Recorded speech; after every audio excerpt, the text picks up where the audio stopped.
Hello, welcome to Goodnight Flagstaff.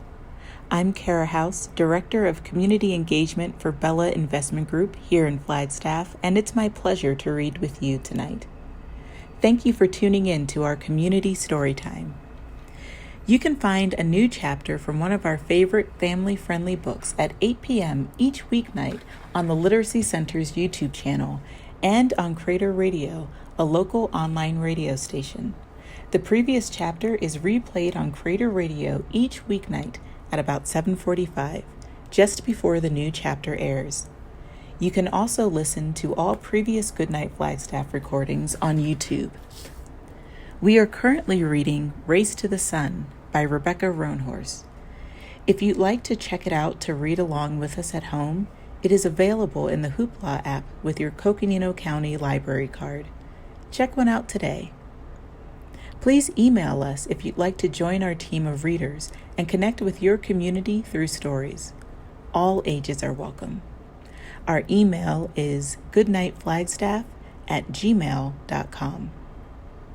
Last time we read together, Najoni and Davery faced the second test of the pointy knives.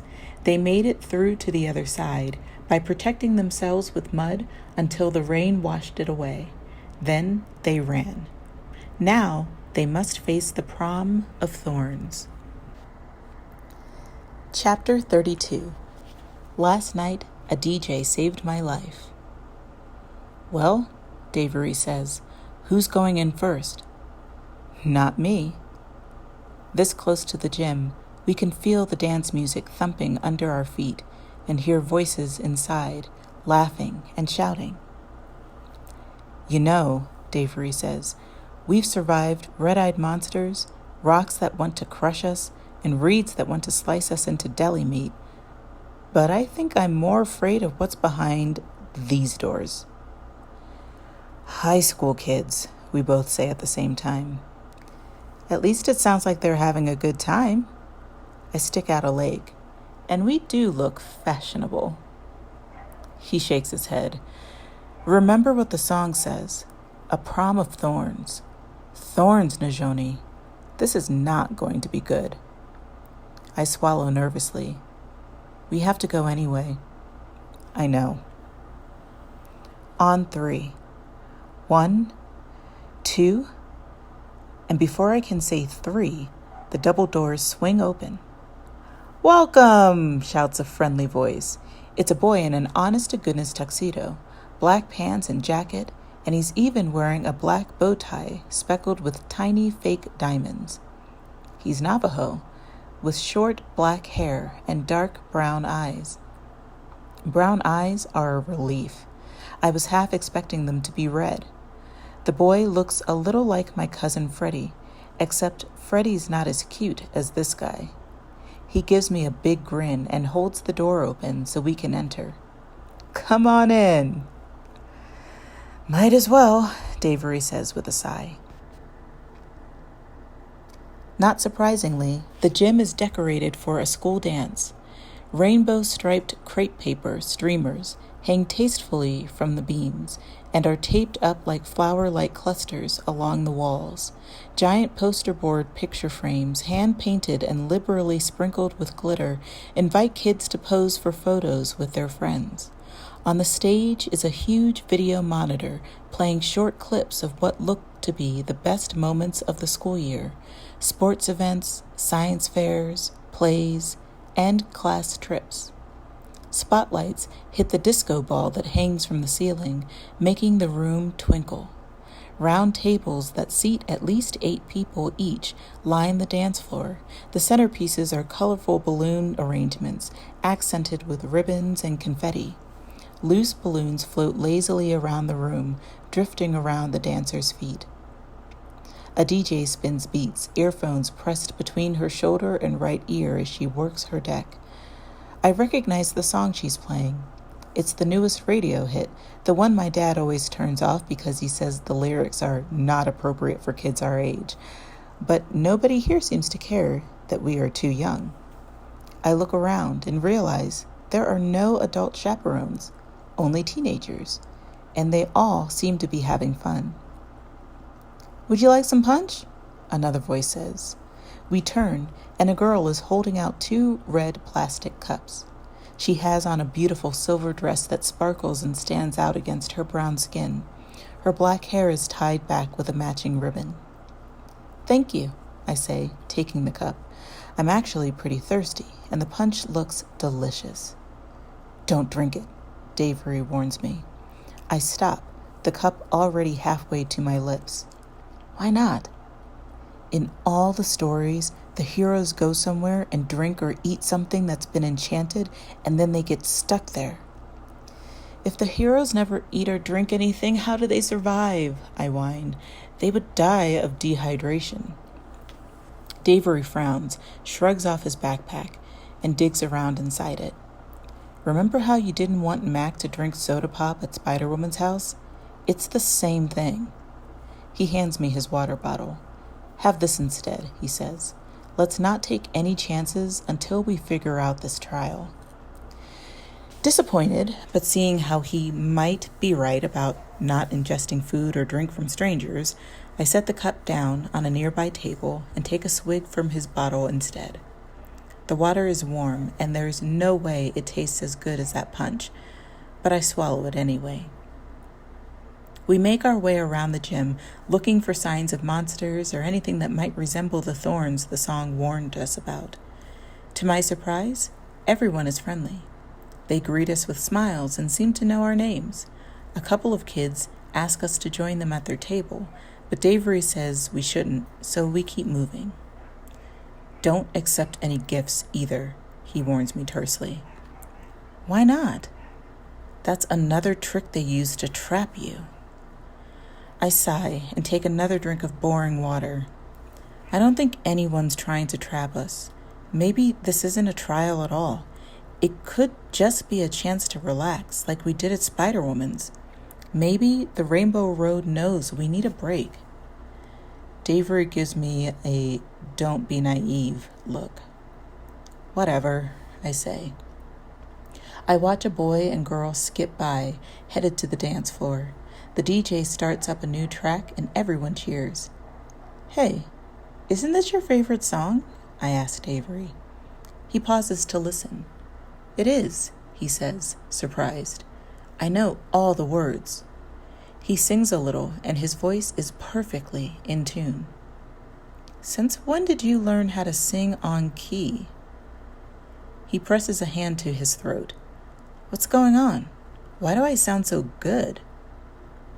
A girl comes up next to us. It's the same girl who offered us punch earlier, the one in the shiny silver dress. Do you want to dance? She asks Davery. His eyes get really big, and he looks at me for help. He can't dance. Oh, come on, she says, laughing and grabbing his hand. One dance won't hurt. I'll show you some steps. How about you? Asks a voice behind me. Care to join me? I turn to see the cute boy in the tuxedo standing behind me, his hand extended. I glance at Davery, and he shrugs. We haven't had anything to eat or drink in this place, so maybe dancing is okay. Sure, I say. The 4 of us walk to the middle of the dance floor, just as the DJ starts a new song, and this time it's my favorite. And I decide that after everything we've been through, I'm going to have some fun and dance with this cute boy. After the song is over, a new one starts, and I can't believe it, but it's my second favorite song. So we keep dancing. And then some new kids join in, and there's one big group on the floor, and everyone is super nice. Unlike my classmates back at ICCS, these kids like me. When we take a break and sit down, the high schoolers want to know all about us, so we tell them about Mr. Charles and the buzzards and the trials we've been through. At first, I thought Abalone Shellboy was going to crush me with his fist, Davery says, but then I impressed him with my knowledge of sea snails. Next thing I knew, he was handing me a chunk of his shoulder. The girls surround him, ooh and ah. And when the rock walls were closing in, I tore down that corridor with super speed. The night vision really helped, I say. Night vision? Says the boy in the tux. That's so cool. Davery and I exchange grins. We feel like superstars. I thought having ancestral powers was the best thing in the world, but this might be even better. There's a break in the music, and I lean over to Davery. "We're popular," I whisper. "I've always wanted to be popular." "Yeah, these kids are pretty decent," he admits. He looks longingly at the punch bowl. Next to it, someone has put out a tray of cookies, chocolate chunk, and even some sugar-free vegan oatmeal ones. "I suppose it would be okay to have some refreshments." "I was hoping you'd say that," I say. Laughing, we rush over to the snack table, load up a plate of cookies, and grab 2 cups of punch. "This is the best party I've ever been to," I say, stuffing a whole cookie into my mouth at once. I wash it down with the punch, which is cold, sparkling, and delicious. "I only wish Mac were here with us." "Who?" Davery asks, taking a more restrained bite of his oatmeal cookie. And for a second, I can't remember who Mac is either. The name is so familiar, though. "I'm not sure." "Hey, beautiful girl," the boy in the tuxedo says, coming up beside me. "Ready to dance again?" Does the name Mac mean anything to you?" I feel like I should know who Mac is, but it's just out of my reach. "Come on," the cute boy says, taking my plate from me and setting it on the table. "Let's dance our cares away. No need to worry about Mac or anything else." The next song comes on and the boy starts singing along to it. "Beautiful girl, lovely dress." It sounds so familiar, but I can't recall the name of it. "'Cause it's gone, Daddy, gone." Daddy, gone. I stop in my tracks. "My dad," I say. I think he's in trouble." The tuxedo boy grabs my hand and pulls. "Forget about that," he says. I tuck my arm away. "My dad and Mac." Mac is my little brother. How could I have forgotten? Oh no. Davery was right. This place isn't good at all. I follow Tuxedo Boy to the dance floor and edge my way over to Davery, who is swaying in place, happily munching on another cookie. "Davery," I whisper when Tuxedo Boy looks lost in the music. "We've got to get out of here." "What's the rush?" he asks. "I thought you said everything was great." "Maybe it's a little too great," I say. "Like, no way am I this likable. This whole prom is fake. It's a trap, just like you thought it was going to be. A prom of thorns." "I don't even see any roses in here," says Davery with a shake of his head. "Much less thorns, only crepe paper flowers." The boy in the tuxedo grabs at my hand again, his smile fixed, white teeth gleaming in the disco ball light. "Come on, pretty girl," he says again, insistent. He and I dance together again for a few minutes, and suddenly it all makes sense. I twirl over to my best friend. "Davery, I get it.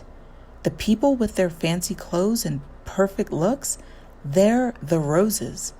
Because they're beautiful like flowers, and we're trapped like we're tangled in thorns. I think getting out of here is our third trial." He considers this for a moment, and I'm worried he may not agree and we'll be stuck in this gym forever. Finally, he says, "You may be right," taking another bite of the cookie. "There's an easy way to find out. Let's head for the back door, where the Rainbow Road probably picks up again, and see what happens." He takes 2 more cookies from the table and slides them into his pants pocket. I give him a look, and he grins sheepishly. "I don't think the food's poisoned after all," he admits, "and these cookies are really good. We may not get a chance to eat anything else until we get to the House of the Sun." I want to roll my eyes, but he has a point, so I pocket a few cookies myself. We walk shoulder to shoulder towards the door, but immediately partygoers start blocking our path. "Don't you want to dance with me, pretty girl?" the boy in the tuxedo asks, frowning in confusion. Tell me another monster story, says an enthusiastic girl in a pink dress. Isn't this your favorite song? Asks another girl with short hair and diamonds on her black pants. They swarm around us, asking us questions, trying to make us stay, but Davery and I push forward, mouthing apologies, not stopping. Someone grabs at my shoulder, pulls my hoodie, but I slip by them. The crowd is getting so thick now that it's hard to move. They back us up against a wall. What do we do? Davery asks. I see a boy reach for his arm, but he manages to brush him off. I look to my right and my left, trying to find any empty space, and then I see it, a familiar red box on the wall. I think it might be time to water these roses. I pull the fire alarm, which sets off a horrible whoop, whoop sound. The kids move back, hands over their ears. Then the ceiling sprinklers kick in, spraying the entire room. People start to scream and run in all directions, and Davery and I take off, breaking through the crowd. A boy in a powder blue jacket steps in front of me, but I raise my hands and push through him like a running back. He goes skidding across the slick floor. Almost there, I shout, and as soon as I'm close enough, I lower my shoulder and hit the exit door full force. Luckily for me, it's not locked, and Davery and I go through at top speed. We spill out into the fresh air, while hands still grasp for our clothes. Davery slams the door behind us, muffling the alarm and the shrieks. Then, in an instant, the whole gym shimmers and disappears. What just happened? I ask in between gasps. It was all an illusion. Good, I say. That means I won't get arrested for pulling the alarm. That gets a laugh from Davery, who's the biggest rule follower I know. As we catch our breath, I peer around. We're back in the middle of nowhere, but at least our feet are solidly planted on the Rainbow Road, so we're where we're supposed to be, wherever that is. How long were we in there? I ask. It was no later than lunchtime when we went in, but now the sun is setting and the sky overhead is darkening quickly. Too long, Davery says, and we have one more trial to get through. But we still have to get the weapons and find my dad and Mac and defeat Mr. Charles. I slump to the ground. How are we ever going to do all that before sunrise? Just one more Najoni, Davery says. It can't be that much farther, and we have all night. But what if it takes a long time to even find the next trial? What was it? A seethe of sand? We still don't know what a seethe is. I don't think it matters, Davery says, his voice sounding anxious, because I think the trial has found us. Thank you for tuning in. Join us next time for Chapter 33 of Race to the Sun. Good night, Flagstaff.